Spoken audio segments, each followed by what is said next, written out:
मौत की दहलीज।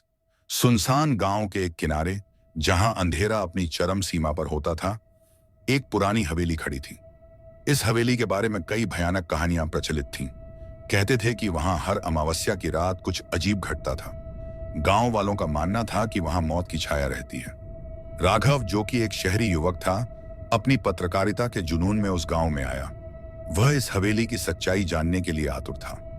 गांव वालों ने उसे कई बार चेताया, बहाव, लेकिन राघव अपनी जिद पर अड़ा रहा। वह अमावस्या की रात हवेली में अकेला जाने को तैयार हो गया। रात गहराते ही राघव अपनी कैमरा और नोटबुक लेकर हवेली की ओर चल पड़ा। हवेली के पास पहुंचते ही ठंडी हवा का झोंका उसके शरीर को सिहराने लगा। हवेली की टूटी फूटी दीवारें और बंद दरवाजे किसी डरावने रहस्य की गवाही दे रहे थे। जैसे ही उसने दरवाजा खोला, एक भयानक आवाज के साथ दरवाजा अपने आप बंद हो गया। अंदर का माहौल अजीब सा था। दीवारों पर पुराने चित्र टंगे थे, जिनके चेहरे धीरे धीरे धुंधले होकर विकृत होने लगे। राघव ने कैमरा ऑन किया और हर कोने को ध्यान से देखना शुरू किया। तभी उसे ऊपर मंजिल से किसी के चलने की आवाज सुनाई दी। डरते डरते वह सीढ़ियों की ओर बढ़ा।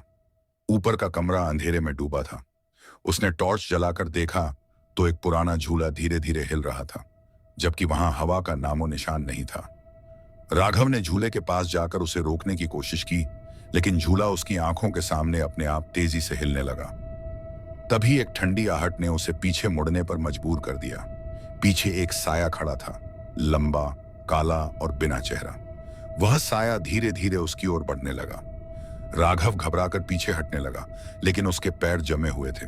तभी उस साये ने एक डरावनी आवाज में कहा, तुमने मेरी शांति भंग की है, अब तुम यहां से जिंदा नहीं जा सकते।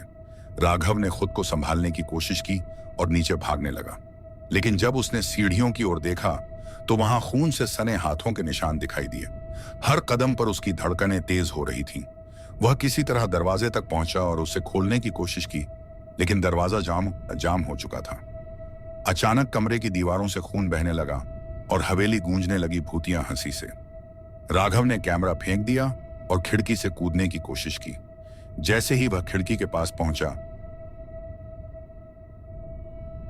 एक अदृश्य ताकत ने उसे पीछे खींच लिया। अब वह हवेली के बीचों बीच था। चारों ओर से साए उसे घेरने लगे। वे अजीब अजीब सी आवाजें निकाल रहे थे। तभी एक महिला की चीख गूंजी, तुम सबको मरना होगा। वह महिला हवा में तैरते हुए उसके सामने आई। उसके चेहरे पर नफरत और आंखों में आग थी।